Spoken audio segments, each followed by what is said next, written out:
Pop singers. I just wanted to ask you about the row over Adele. We saw it in the papers yesterday that it was seen as being a snub, that apparently your guys had phoned her 100 times. What's your version of that? Did you really phone somebody 100 times? No, I didn't. I didn't call Adele at all because I don't have her number. So there's the answer. There is no snub. There is no nothing. I mean, I'm only aware of this morning. It's nonsense. Complete nonsense. I know her manager. He's a very funny guy. He's a very good guy.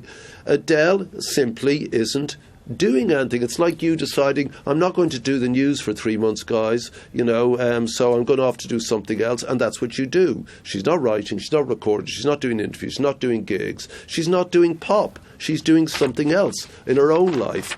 Completely correct.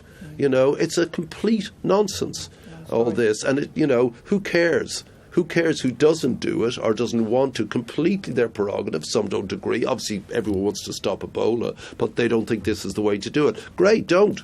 Look at all the people in that room. Monster stars. Incredible voices. We literally couldn't fit anyone else in. So what do you do when a band like Bastille, they're just on the make, 1.5 million albums in the US, they cancel 2 stadium shows, 80,000 people, to come back from Dallas overnight, hang around exhausted till 6 to do their bit. What does it matter? That's what matters. Ed Sheeran plays Berlin, flies home, gets there at 3, goes back, does his thing and leaves for a gig that night. Bono gives up a TV show to fly in from LA. Chris Martin, yada yada. That's what you focus on, the immensity of what they do. We thrilled that we were speaking to you today on Twitter.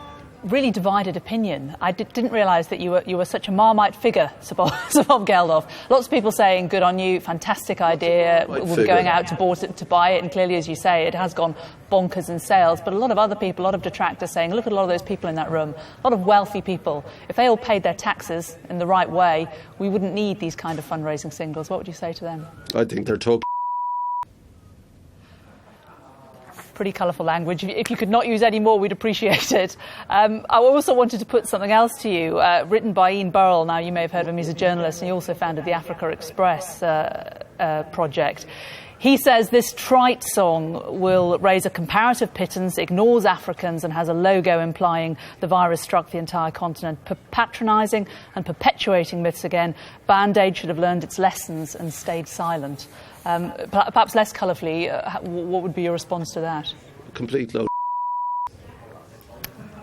OK, I'm afraid we'll have to apologise for that language again, and there we will leave it. Sabov Geldof, thank you very much for joining us today and talking about the single. Thank you.